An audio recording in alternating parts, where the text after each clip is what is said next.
Let us waste no time on introductions. Dark sea blue is the most common choice for setting a nighttime atmosphere. Most people will start with a simple base coat of it, but I like to push a little more depth right from the start. So I began with a 1-to-1 mix of dark sea blue and black for my base.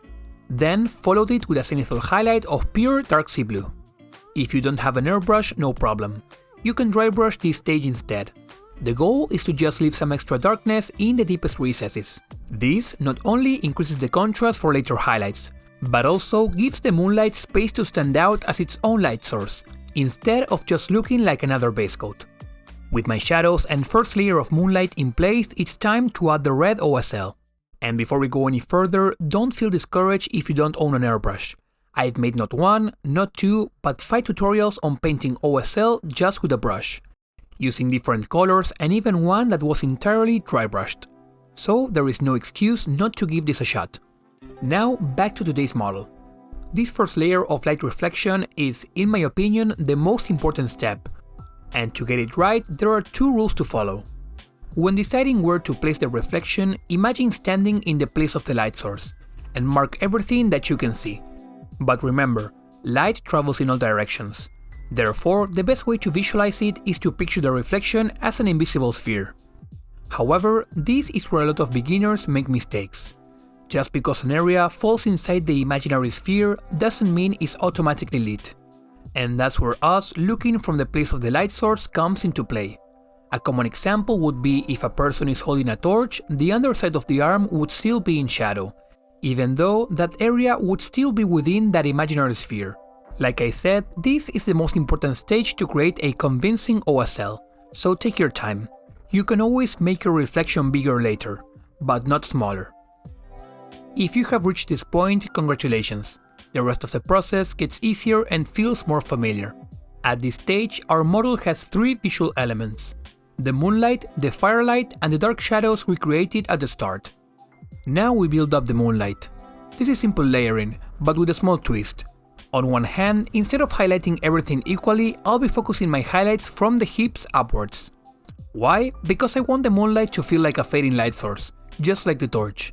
And while this is a subjective interpretation of light, it creates space for the shadows to breathe and give the moonlight and firelight place to stand out. On the other hand, color choice is equally important. While all elements get highlighted with the same color, should you mix dark sea blue with white for highlights? Not quite. I prefer a slightly blue tinted of white as it keeps the cool tone of the moonlight intact. But don't stress about using the same exact color as I do.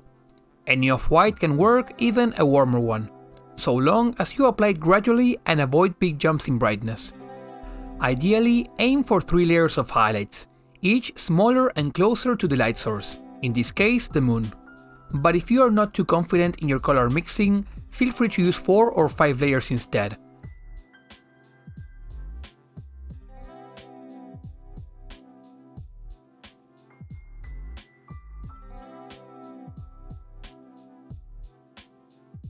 Moving on to the firelight, the process will be somewhat similar but with a few differences. First, I start with the same red I used for my initial layer. Whether you airbrush or glaze it on with a brush, that first transparent layer hasn't reached full opacity yet, so it can double as the first highlight.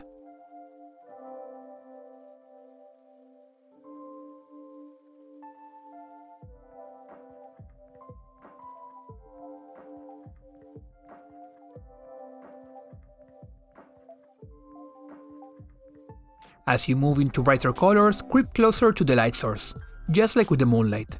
I like to divide my initial sphere into smaller sections to help guide where each brighter color should go. However, here is where one of the most common mistakes people make with OSL occurs. No reflection should ever be brighter than the light source itself. So, if you're working with a red to orange to yellow transition, keep the yellow strictly to the light source and don't use it on the reflections. The only exception is with reflective materials like polished metals, where reflections can match the source in brightness, but that's an advanced topic for another day. For this piece, I safely kept all my reflections in the red to orange range.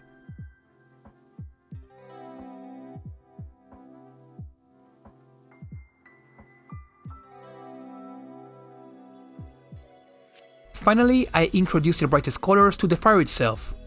I start with the base coat of orange, already bright enough to separate it from the reflections. Then I use my water trick to create a smooth blend that settles in the recesses without leaving those nasty coffee stain marks. For it, I dampen the surface with the water first, then apply a diluted mix of yellow and orange similar to a wash. After that dries, I repeat the step, but this time with pure yellow. This final layer is what makes the inner core of the fire pop with brightness.